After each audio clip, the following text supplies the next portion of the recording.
Float over DeAndre. DeAndre actually is a pretty funny guy. He talk a lot of trash too. On the court? On the court, he talks a lot of trash. Yeah, he does.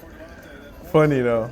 I remember one time he was asking me, "What you waiting on? What you waiting on?" I came off and hesitated. He was like, "Why you ain't shoot it?"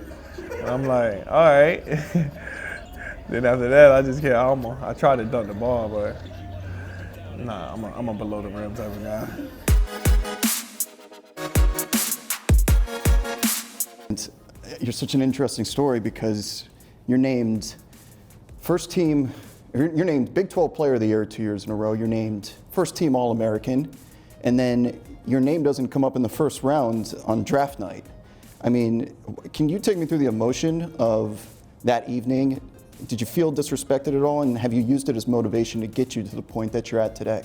My agent was pretty much straightforward with me, telling me, you could go anywhere from 28 to 45 was basically the range he gave me. So I kind of figured, I would go early second round, mid second round, just based off what he had told me. I definitely felt a little, disrespected from some of the, people who were picked before me, but that's just how it goes. And, you just use it as fuel to motivate you to just, try to prove people wrong. And once you make it to the big club, all that's waiting in front of you is Tony Parker and the mayor of Charlotte, practically, in Kemba Walker. He could run for mayor and probably win tomorrow still to this day. When you get called up there and you're behind them, did you learn anything playing alongside them? Man, it was just a lot of, I learned from watching. So I would just sit there, and during the games, I'm watching Tony, I'm watching Kemba, I'm watching how aggressive they are, how they never lose confidence in their shot, even if they're missing. How Tony used to just be such a good leader, talking to guys in the huddle, calling out plays, floor general, being selfless, not worried about them, more worried about the team. And then obviously some of the moves and stuff, I still watch Kemba and what he doing in Boston, just how he finished around the basket and stuff like that. So I continue to watch him. Yeah. And now that he's in Boston, he's gone from the Hornets, you're the man now. I mean, it's just a fact that you're the guy, you're the floor general for this team. Do you feel any pressure to be his successor? What's going through your mind now that you've gone from the second round pick to starting point guard this quickly? It's just I feel you got to perform. You want it. You dream of this opportunity, getting drafted, being able to play, a lot of minutes, being able to play late in games. That's what you dream of. So you just gotta go out and do it. I kind of had that main primary ball handling role at Kansas. My last year. So that was a lot of pressure too. So. But I don't look at it as pressure, just go out and have fun. And I got a good group of guys around me, so we just go out and play. Awesome. Was there a moment that when you started, not even when you started, but just when you got to the NBA, is your holy shit moment? Either like, I made it. Was there a moment in time that you just felt like, oh my God, I'm here? Being drafted one, I just remember that moment, me and my family. I was sitting there surprised. I wasn't even looking at the screen when they called my name. I was sitting there talking to one of my friends, and I just heard my name. I just remember crying, just like, man, you dream of that. And then first time playing LeBron was definitely, because I grew up a LeBron fan, argued LeBron this, LeBron that. And I think that might have been the first time I was ever starstruck, like seeing him on the other end dunking the ball and layup line. So those two moments. Awesome. And you just alluded to growing up, and you have such a unique story with your mother that gave birth to you at an early age.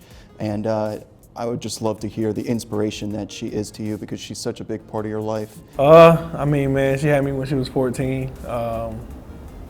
Not knowing what she would do, she finished school. Her and my grandmother raised me. So I've been around females my entire life. Just their strength. their bond, their love, for one another. Hard working. Never, you can never tell, if they're upset, mad, going through something. It's always smiling, positive. But it's always, you got to fight for what you want. Nothing is ever given. So we've always had that underdog mentality as a family, for people not believing, and just going on and, being successful, making it through high school, making it through college. And that's what I try to do, just keep grinding no matter what you're going through and try to be as successful. Well, you just used a great term there, the underdog mentality, because anyone that's watched you play this season, I think would agree with me when I say, as soon as you get the ball, it's like you don't say it, but you play with the attitude of, I'm gonna bust this dude's ass. Devonte deep! Oh my goodness! I don't believe it! A 30-footer Devonte Graham! Just stop it already! Stone Cold Devonte Graham! Where does that come from? Because you can tell when someone's got it. It's the way Allen Iverson played, right? He was undersized. Not everyone is 6'11" with a 7'10" wingspan like Giannis, but the mindset of both Giannis, Allen Iverson, somebody like you that just pulls up from 30 feet and just like draining shit in people's faces like it's nothing. It's no fluke when it happens for like months at a time here. So I'm kind of curious as to how that developed, and maybe is that true? It's either you gonna do it to them or they gonna try to do it to you. So you gotta have that mindset going in. You gotta have that I'm the best player on the floor type of mindset, and I get it from just growing up, going to the park, playing against the older guys at the park. AAU, my coaches were always, we the best team on the floor, no matter who we playing, no matter if they rank first in the nation, who cares about rankings, this. Obviously at Kansas, you literally are top 10 team in the world, so or in the nation. So you always got to have that mindset that the other team is coming to kick your ass, so you got to kick theirs first. You're going to have your hat in the ring, whether you like it or not, for most improved player this year. They don't give away gold, silver, and bronze, but in the end, your name's going to be in the conversation. What would that award mean to you? I haven't earned it yet. It's definitely something I would want to win. Just knowing, all the hard work that I put in, the story where I come from, having to go from Appalachian to Brewster to Kansas, and second round pick, not playing last year, G League, coming back and playing, performing this year. But just keep grinding. If it happens, it'll happen, and I'd definitely be, grateful for that. But got to keep putting the work in. You're third in the league right now in threes, right? Mm-hmm. Yeah. You keep track of that stuff. People tag you in it all the time. Right. So. Right. Well, good. That's impressive in today's age, man, with the chuckers they got out there and other teams and stuff. So just the last thing, just because of the recent events that have happened in Los Angeles with Kobe, just want to get your thoughts on what he meant to you growing up, what he currently means to you now, and just your takeaways personally from it, if you're willing to expand.